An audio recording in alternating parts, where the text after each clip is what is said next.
My dad will fix this, the girl said. Black Tutor had no idea her dad was a Korean mafia boss. Part 2. Maya Brooks once believed that the absence of a bruise was the definition of freedom, but in the sterile, silver-hued silence of her new life, she is beginning to realize that a cage made of glass is still a cage. The monster who haunted her home has been erased, but the man who replaced him doesn't just want her safety, he wants her soul as a line item on his ledger. Months have passed since the Shadow Protocol dismantled Ryan Mercer's existence, leaving Maya in a world where her every need is anticipated before she even feels it. The bruises on her face have long since faded, replaced by the porcelain-smooth reflection of a woman living in a high-rise sanctuary. Yet, the Daechio's Kang Daehyun is a living thing, growing in the quiet moments between his scheduled visits. While she is no longer flinching at the sound of a door, she is learning a new, more complex language of survival, how to navigate the cold, calculated affection of a man who views her as his most prized acquisition. The playground perimeter has expanded to encompass her entire life, and as the dragon begins to pull the strings of her new reality, Maya must decide if being a masterpiece in someone else's gallery is worth the price of her own autonomy. Let's take a pause. Kindly click on the subscribe button and tell me in the comments section where you are listening from. Thank you. Now let's continue. The scent of jasmine rice, scorched and bittersweet, still seemed to cling to the vents of the kitchen when the chime of the biometric lock announced a presence that didn't need to knock. Maya stood by the island, her fingers tracing the cool, unyielding marble as Kang Daehyun stepped into the sanctuary he had built for her. He moved with a quiet, terrifying grace, his dark overcoat catching the ambient light of the city like a spill of ink. He didn't look like a savior in that moment, he looked like the architect of a world she was only beginning to understand. He didn't offer a greeting, nor did he acknowledge the faint redness remaining in her eyes. Instead, he walked to the floor-to-ceiling window and surveyed the sprawling grid of the city as if it were a chessboard he had already won. "The air is cleaner up here," he said, his voice a low, resonant hum that seemed to vibrate through the floorboards. Far away from the noise of men who don't understand the value of what they hold. He turned to face her, and for a heartbeat, Maya felt the familiar tightening in her chest, the ghost of a flinch that hadn't quite died. But Daehyun's gaze wasn't violent, it was possessive in a way that felt infinitely more complex. He walked toward her, stopping just at the edge of her personal space, his eyes moving over her face with a clinical intensity that lingered on the fading yellow bruise near her temple. "You've been settling in," he noted, his eyes drifting toward the empty pot on the stove. "Safety has a specific weight, Maya. Some people find it too heavy to carry at first. They look for the familiar sting of chaos because it's what they know. But you are a quick study." Maya swallowed, her voice sounding small even to her own ears. "I'm grateful for everything. For the security. For the silence." Daehyun smiled, a thin, sharp expression that didn't reach his eyes. "Gratitude is a fleeting emotion, Maya. I prefer clarity."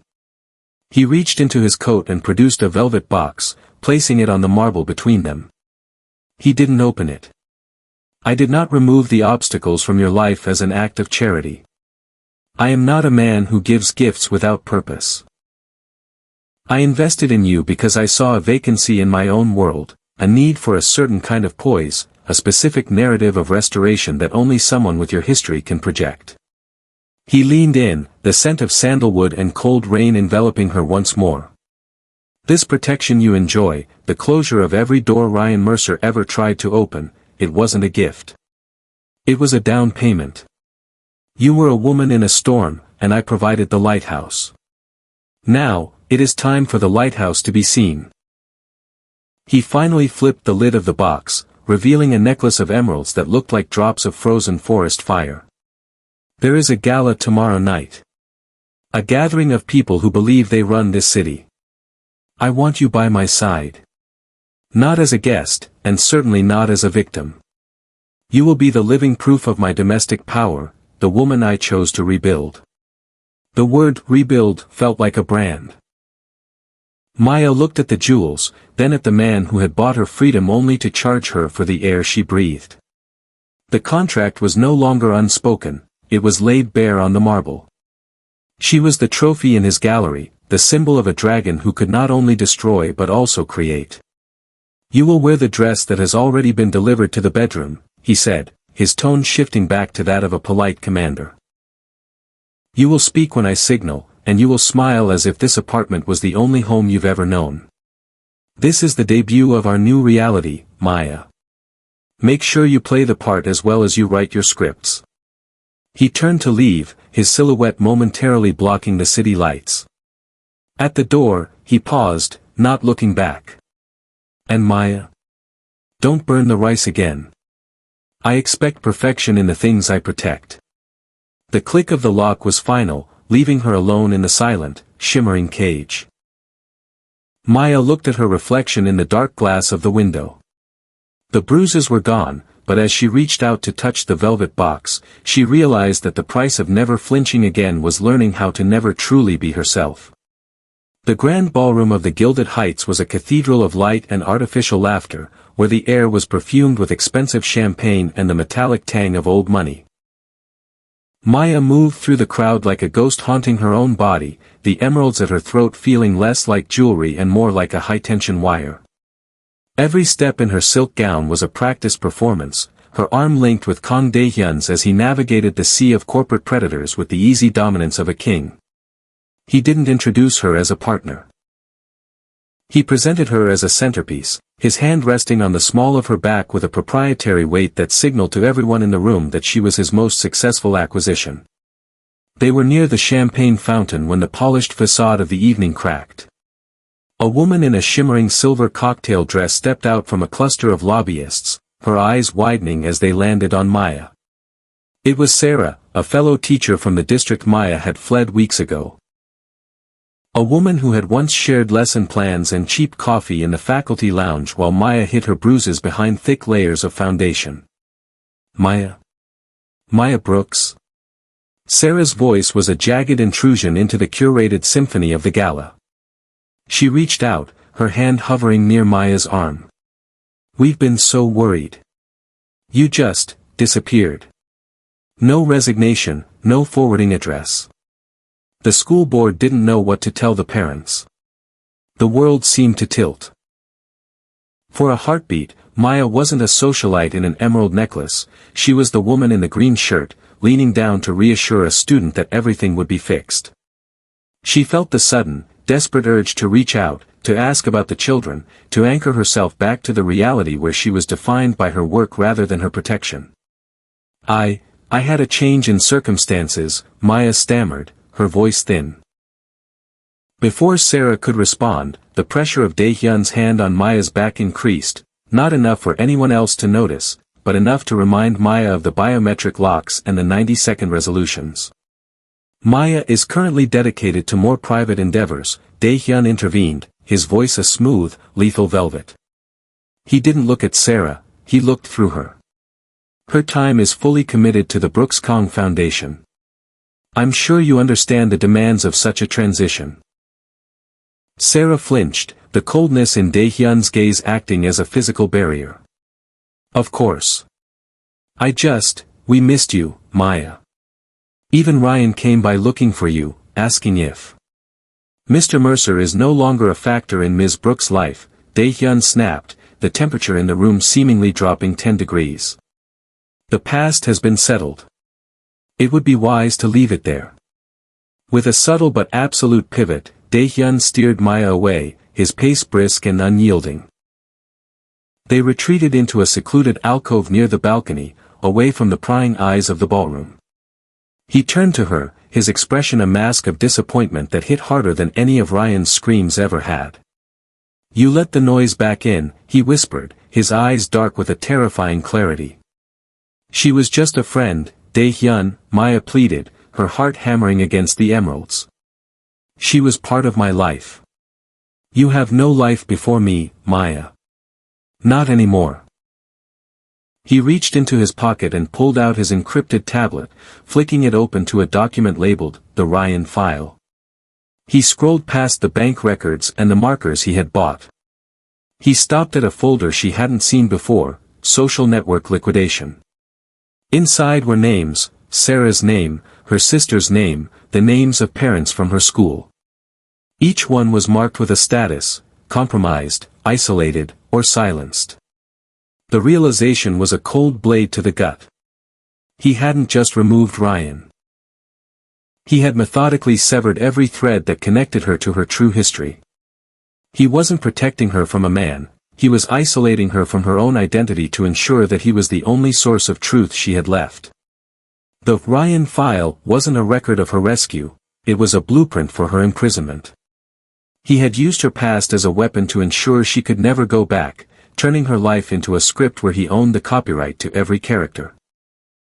I have spent millions ensuring that the world forgot who you were so that I could decide who you are, Dae-hyun said, his voice regaining its calm, terrifying rhythm. Do not invite the ghosts back, Maya. They have no place in the fortress I built for you. As he led her back into the light of the ballroom, Maya realized that the emeralds weren't just a symbol of his power. They were the color of the green shirt she had once worn to work. A mocking reminder of the woman she used to be, now trapped behind a wall of glass she had helped him build.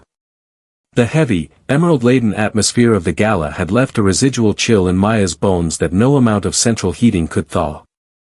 When Kang Dae-hyun departed the next morning for a necessary liquidation in the city's financial district, the penthouse felt less like a sanctuary and more like a specimen jar. The silence was no longer peaceful, it was observant. Driven by the stinging memory of the social network liquidation folder she had glimpsed on his tablet, Maya began to move through the apartment not as a resident, but as an insurgent. She stripped off the silk robe he had selected for her, dressing instead in the most anonymous clothes she still owned, as if shedding his aesthetic could grant her invisibility. She started in the library, a room of dark wood and leather that always smelled of the sandalwood Dae-hyun wore like armor. She had sat here dozens of times, but she had never looked at the wall paneling with the eye of someone searching for a seam. It was only when she noticed a slight misalignment in the shadow cast by a decorative sconce that she found the catch. With a soft, mechanical hiss that sounded like a held breath being released, a section of the shelving receded and slid sideways. The room beyond was a stark departure from the penthouse's curated elegance. It was a windowless nerve center, bathed in the cool, rhythmic blue pulse of server racks and a wall of monitors. Maya stepped inside, the air here humming with the heat of constant computation. Her breath hitched as she realized the screens were displaying live feeds of every corner of her life. There was the kitchen where she had burned the rice, there was the bedroom where she slept under his chosen linens, there was even a wide-angle shot of the hallway outside the elevator. But it wasn't just live surveillance. Maya moved to the central desk, where a series of physical files were meticulously organized in glass tiers. She opened the one at the top, her name embossed in silver on the cover. Inside, she didn't find bank statements or legal documents. She found a medical-grade log of her own trauma recovery. There were high-resolution photographs of her face from the day she arrived, followed by a daily progression of the yellowing bruises, each one annotated with precise dates and healing percentages. One page contained a heart rate graph labeled Reaction to Scorched Rice Incident. Underneath, in Dae-hyun's elegant, cold script, was a note, subject displayed expected autonomic flinch response. Recovery of safety confidence, currently at 42%. Adjusted environment parameters to include 15% more isolation to accelerate dependency. The room began to spin. He wasn't just watching her to keep Ryan away, he was harvesting her. Every tear she had shed in the kitchen, every moment she had felt a tentative sense of peace, had been measured, graphed, and filed away as a milestone in a controlled experiment. She looked at a monitor displaying her current position in the hidden room and realized with a jolt of horror that he was probably watching this, too, measuring her heart rate as she discovered his betrayal, perhaps already writing a note about her rebellious phase, and how it would affect the next quarter's results. Maya realized then that to Dae-hyun, she wasn't a woman he had saved. She was a broken machine he had bought at a discount, and he was meticulously documenting the restoration process to prove his own genius. Her healing wasn't a personal victory, it was a line item on his ledger of domestic power. She wasn't living a life, she was occupying a simulation designed to curate her into the perfect, docile companion. The emerald necklace wasn't a trophy of her beauty, but a collar marking a high-value asset in a lab. She backed out of the room, her hands trembling so violently she nearly tripped over the threshold. As the panel slid back into place, she stared at the seamless wood of the library, knowing that even the air she breathed was being analyzed for the scent of her fear. The dragon hadn't just built a cage, he had turned her entire existence into a laboratory, and the only way out was to become a variable he couldn't predict. The air in the library felt thin and electrically charged, the afterimage of the hidden surveillance suite still burning behind Maya's eyelids. Every shadows against the dark wood paneling seemed to stretch toward her like an accusing finger. She moved away from the concealed door, her heart a frantic bird trapped in a cage of ribs, when her personal phone, the one Daehyun had allowed her to keep for nostalgia, vibrated with a sudden, violent urgency. It was a burner number, a jagged string of digits that didn't belong to the curated world she now inhabited. She answered on the third ring, her voice a mere thimble of sound. "Hello. Maya." The name was a rasp, a broken thing dragged over gravel. It wasn't the booming, authoritative roar of the Ryan Mercer who had once dictated the terms of her bruises. This voice was hollowed out, stripped of its arrogance and replaced by a primal, shivering terror. "Ryan?" she whispered, her hand flying to the emeralds at her throat. "How are you calling me? He said you were gone. He said you were settled. I'm in a hole, Maya. A literal hole in a city I can't even name," Ryan wheezed, the sound of a ragged breath catching in his throat. "Listen to me. I'm not calling to ask you to come back. I'm calling because I've seen what he does when he's settling things. You think you're safe? You think that glass tower is a fortress?" He let out a wet, hysterical laugh that turned into a cough. "It's a graveyard. You're just the only one still breathing in it." Maya leaned against the cool marble of a pedestal, the weight of his fear crossing the digital divide and settling in her stomach like lead. "What are you talking about? He protected me from you." "He didn't protect you, Maya. He liquidated everything that wasn't him," Ryan hissed, the urgency in his voice rising. "The night he took you. He didn't just pay off my debts. He erased everyone who ever stood between you and him. Do you remember the precinct captain who ignored your calls? The lawyer who told you to just keep the peace? Gone. My cousins. The ones who used to watch the house. They didn't just move away, Maya. There's a trail of blood leading straight to that penthouse that he scrubbed so clean you could eat off the floor. He didn't cleanse the city for you. He cleared the field so he could be the only god you have left to pray to." The library seemed to contract, the silence of the apartment suddenly feeling thick with the ghosts of the people Ryan was describing. Maya thought of the social network liquidation folder, the names marked silenced. She had assumed it meant legal NDAs or forced relocations. The word liquidated now took on a visceral, iron-scented meaning. "He's not a man, Maya. He's a machine with a face," Ryan continued, his voice dropping to a panicked whisper. "He didn't stop at me. He's watching you right now, isn't he? Measuring how long it takes for your pulse to settle. He's not waiting for you to heal. He's waiting for you to break in exactly the way he wants. I'm a monster, Maya, I know what I am. But even a monster knows when it's looking at the devil. Run. While there's still enough of you left to recognize your own name." The line went dead with a sharp, final click. Maya stood in the center of the room, the phone a cold weight in her palm.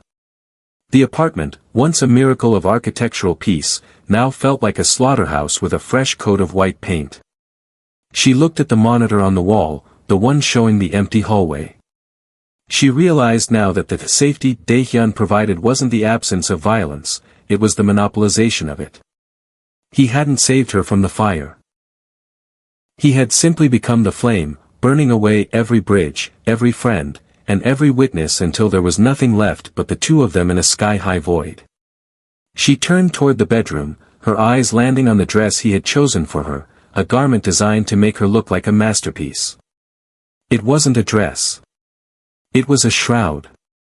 The variable had returned, not to claim her, but to show her the true cost of her sanctuary. The library was no longer a room of quiet reflection. It was a museum of the dead, filled with the ghosts of a life Daehyun had methodically erased.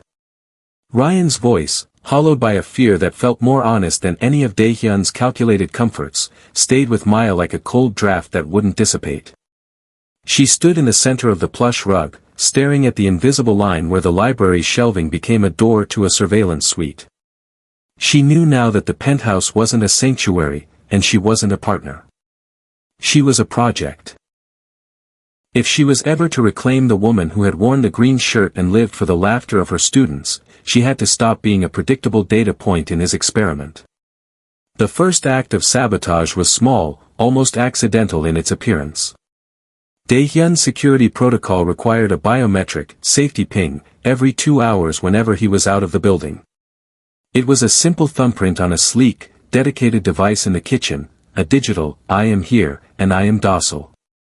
When the 10:00 a.m. chime echoed through the silent apartment, Maya didn't move.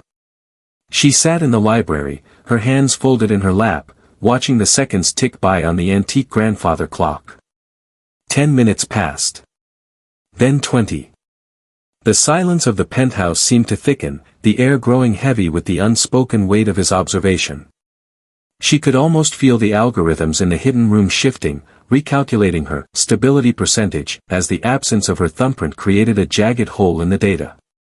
At 10:45 a.m., her personal phone remained silent, but the apartment's internal intercom system crackled to life with a soft, polite tone. "Ms. Brooks, is everything all right?" The voice was a security subordinate, but the words were undoubtedly Daehyun's. Maya didn't answer.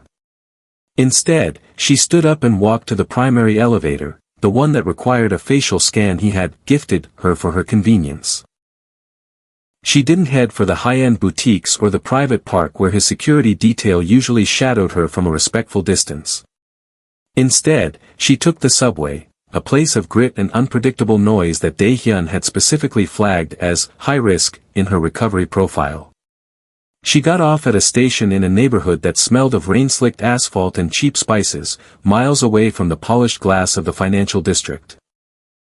She walked without a destination, her eyes darting to the reflective surfaces of shop windows, looking for the telltale sign of a suit or a black SUV. She found a small, crowded bakery where the air was thick with flour and the loud, unfiltered chatter of strangers. She ordered a coffee and sat by the window, intentionally leaving her tracked phone on the table. She wanted him to see the location. She wanted him to see that she was sitting in a compromised zone, surrounded by the very variables he had spent millions to eliminate.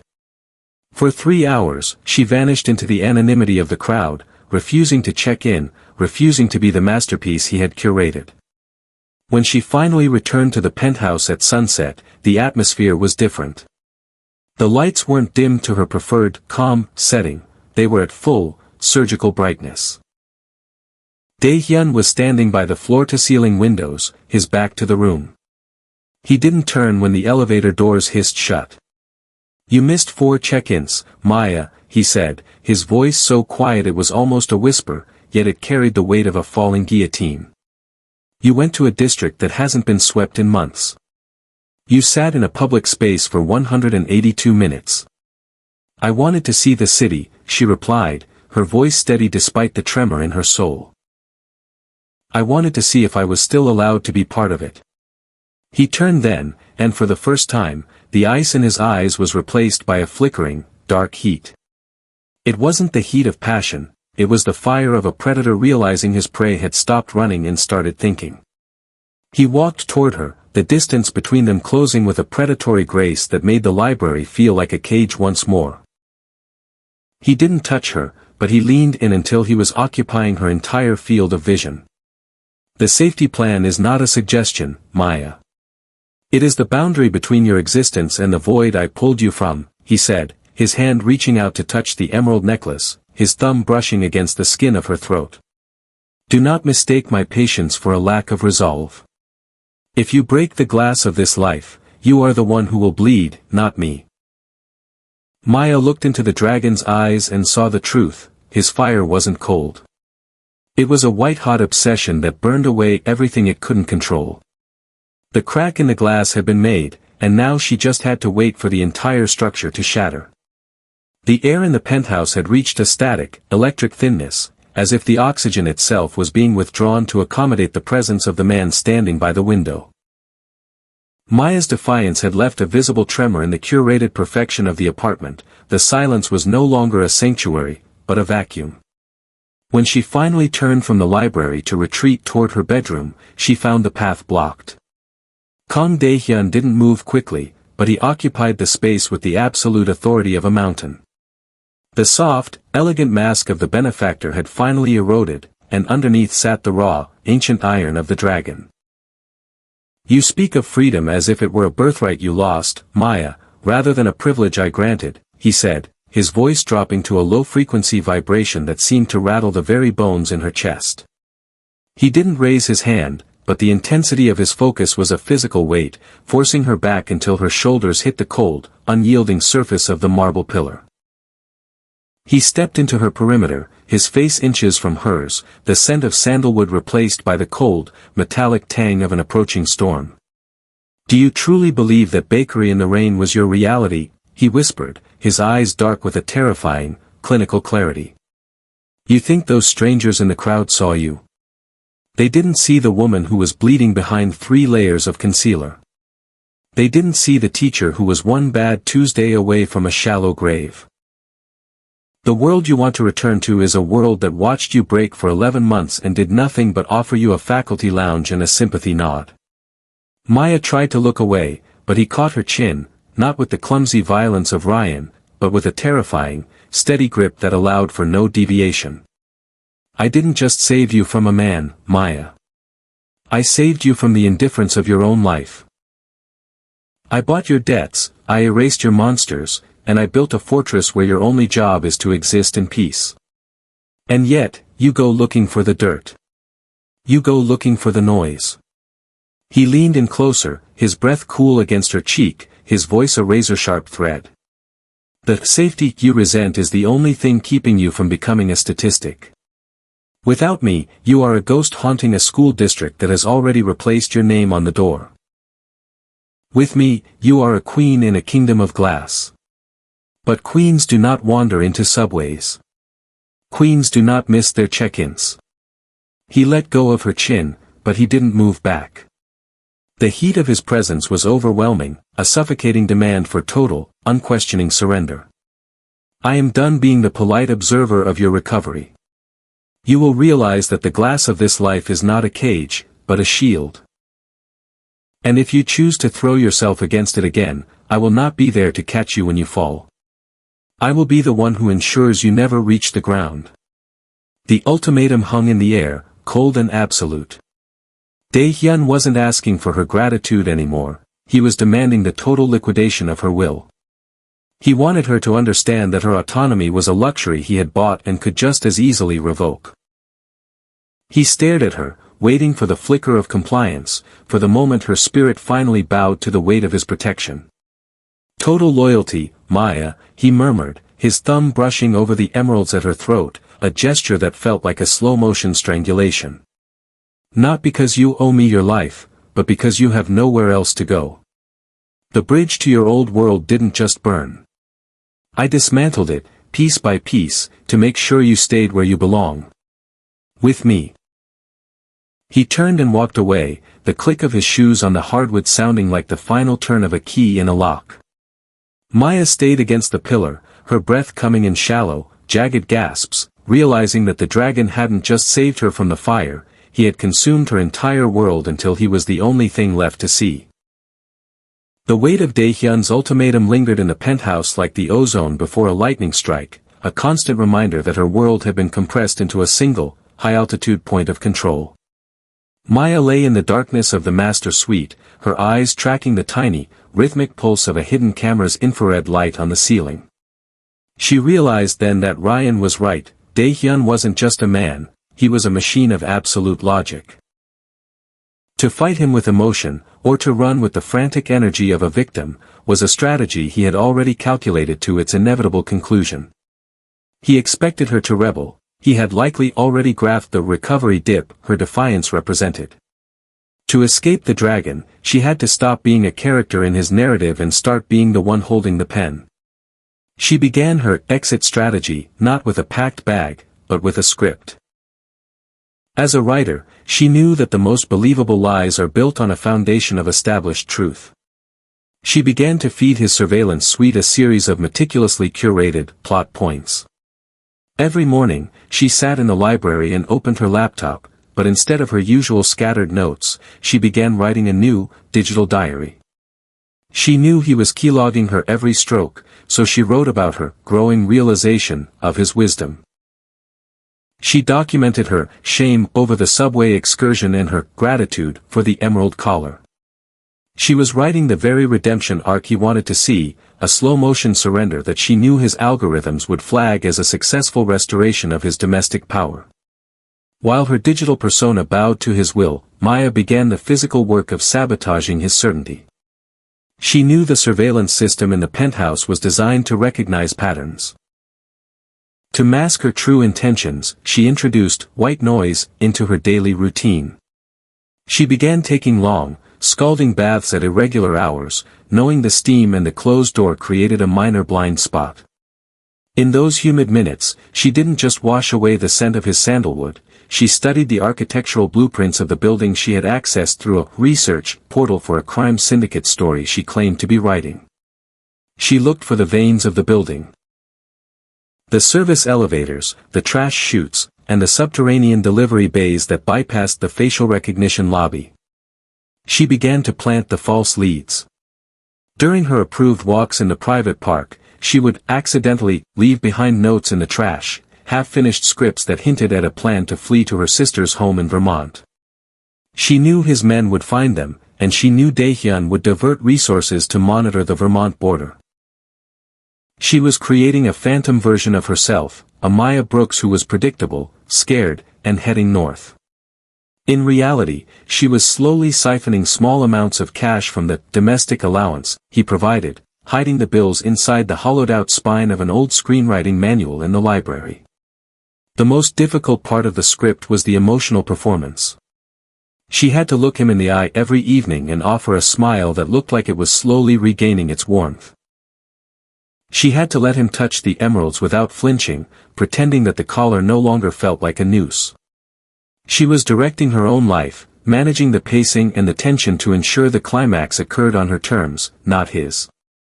She wasn't just planning a disappearance, she was authoring a void where she used to be. By the time the Ryan file showed her as 98% recovered, Maya had already erased herself from the building's future. She was no longer a victim or a prize. She was a ghost in the machine, waiting for the perfect moment to walk through the glass walls he thought were unbreakable. The transition from the digital phantom she had created to the physical reality of the evening was a feat of sheer, practiced discipline. Maya sat across from Kang Dae-hyun at their usual table, a glass-walled island suspended 60 stories above the city's restless, flickering nervous system. The restaurant was a cathedral of curated silence, broken only by the faint, rhythmic clinking of silver against bone china. Dae-hyun looked every bit the architect of this world, his suit as sharp as the city's skyline, his gaze fixed on her with a calm, proprietary satisfaction that suggested he was already celebrating the successful restoration her false diary had promised. "You've been remarkably focused lately, Maya," he said, his voice a smooth baritone that lacked its usual edge of warning. "The writing seems to be providing the stability you needed. I've noticed a change in your baseline." Maya felt the emeralds at her throat, a cold weight she no longer viewed as jewelry, but as the hardware of her incarceration. She didn't flinch. Instead, she reached into her clutch and pulled out a single, cream-colored envelope, sliding it across the white tablecloth with a deliberate, steady motion. "I've drafted a new chapter, Dae-hyun. But it isn't for the syndicate story. It's for us." He raised an eyebrow, a flicker of amusement crossing his features as he took the envelope. But as he opened it, the amusement curdled. It wasn't a script. It was a formal list of terms, written with the cold, clinical precision of the very files she had discovered in his hidden room.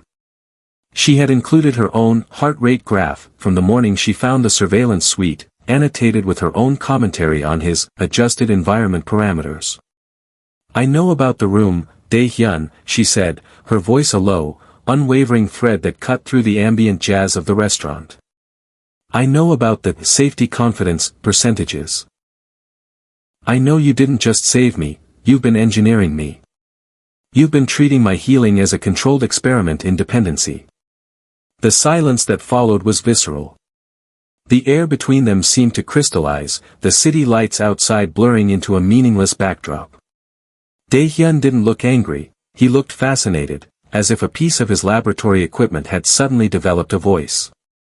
He laid the paper down, his long fingers smoothing the crease. "And you believe this? Insight grants you leverage?" he asked, his eyes narrowing into dark, observant slits. "It grants me the truth," Maya replied. "You want total loyalty, but you've been building it on a foundation of data points and deception. That isn't a partnership, it's a siege. This new contract is my condition for staying. I am no longer your ward, and I am certainly not your specimen. I want the surveillance suite dismantled. I want a genuine life where my movements aren't pings on a security subordinate's monitor. I want to be a partner who knows the trail of blood you walked to get me here, and chooses to stay anyway, not because the bridges were dismantled, but because the path forward is shared." She watched him closely, her scriptwriter's mind anticipating every possible reaction. She was betting everything on the one thing she knew about the dragon: he hated being predictable. By presenting him with his own methods, she was forcing him to acknowledge her not as a broken machine to be fixed, but as an intellect that could match his own. "You're asking me to blind myself, Maya," he murmured, leaning back into the leather chair. "You're asking me to leave the most valuable asset I have to the whims of a world that already tried to destroy her once. I'm asking you to stop watching the girl you found and start looking at the woman who is standing in front of you," she countered. "If you want the masterpiece you've been documenting, you have to stop holding the brush. Otherwise, you're just talking to a ghost in a green dress." Dae-hyun stared at her for a long time, the rhythmic pulse of the city reflected in the dark depths of his eyes. For the first time, the calculation in his gaze wasn't about control. It was about the cost of a variable he couldn't quantify. He picked up the paper again, his thumb brushing over the graph of her fear. The siege of her soul had reached its turning point, and as he slowly nodded, Maya realized that the next chapter wouldn't just be authored by her, it would be the one where the dragon finally had to decide if he loved the art or the control. The air in the high-altitude restaurant was thick with the residue of their unspoken pact, a silent acknowledgement that the power dynamic had shifted irrevocably. Dae-hyun remained motionless, his gaze fixed on the cream-colored envelope that now sat between them like a boundary marker. In that cavernous silence, Maya felt the heavy, emerald-studded collar, the physical manifestation of her wardship, become a relic of a previous life. She didn't wait for his verbal confirmation. The way his fingers hesitated over the data points of her own heart rate was answer enough. He was a man who worshipped control, but he was also a man who recognized when a variable had become an equal force. "You've written a difficult ending for me, Maya," he said finally, his voice devoid of its usual predatory resonance. It was the sound of a man who had been outmaneuvered in his own theater. "You're asking me to exist in a world where I cannot predict your next move. That is not how the dragon survives." "Then stop trying to survive, Dae-hyun," she replied, standing up with a grace that owed nothing to his training. "Start living in the uncertainty. That's where the story actually begins." She didn't stay for the dessert or the wine. She didn't wait for him to pull out her chair or escort her to the elevator. She walked across the polished floor, the sound of her heels a rhythmic declaration of independence. When she reached the lobby of the high-rise, the security detail moved instinctively toward her, their faces masks of professional concern. She didn't look for their approval, she simply walked past them and through the heavy glass doors into the cool, unfiltered air of the city night. The city was no longer a collection of high-risk zones or compromised areas. It was a sprawling, chaotic landscape of potential. She didn't take a private car or the subway. She walked. She walked until the towering glass monoliths of the financial district gave way to the familiar, worn-down brick of her old neighborhood. She found herself at the gates of the school playground where she used to spend her afternoons, a place she had once viewed as a perimeter to be guarded against the shadows of her past. The playground was empty, the swings swaying slightly in the midnight breeze, their chains singing a low, metallic song. Maya stepped onto the wood chips, the crunch beneath her feet sounding more real than any plush rug in a penthouse. She looked at the fence, the boundaries she had spent months staring at in fear, wondering when Ryan or the world would come for her. She realized then that the dragon hadn't just saved her from a man, he had unintentionally given her the tools to save herself from her own victimhood. By trying to engineer her perfection, he had forced her to master her own narrative. She turned away from the school building, away from the shadow of the penthouse that loomed in the distant skyline like a crown of thorns. She stood in the center of the open asphalt, her silhouette long and sharp under the amber glow of the streetlights. She was no longer looking at the perimeter, searching for threats or monitors. She was looking at the horizon, where the city lights bled into the dark, expansive purple of the coming dawn. Whether she would return to the gilded cage with its new, open doors or disappear into the anonymity of the crowd was a secret she held close, a final chapter only she was allowed to read. The emeralds at her neck felt light now, no more than a costume piece from a play that had finally reached its closing curtain. She took a deep breath, the air tasting of exhaust, rain, and absolute, terrifying freedom. Maya Brooks was no longer a ward, a specimen, or a ghost. She was the author of the silence, and for the first time in years, the horizon didn't look like a limit, it looked like a beginning. Thank you for watching, kindly subscribe and follow for more interesting dark romance stories.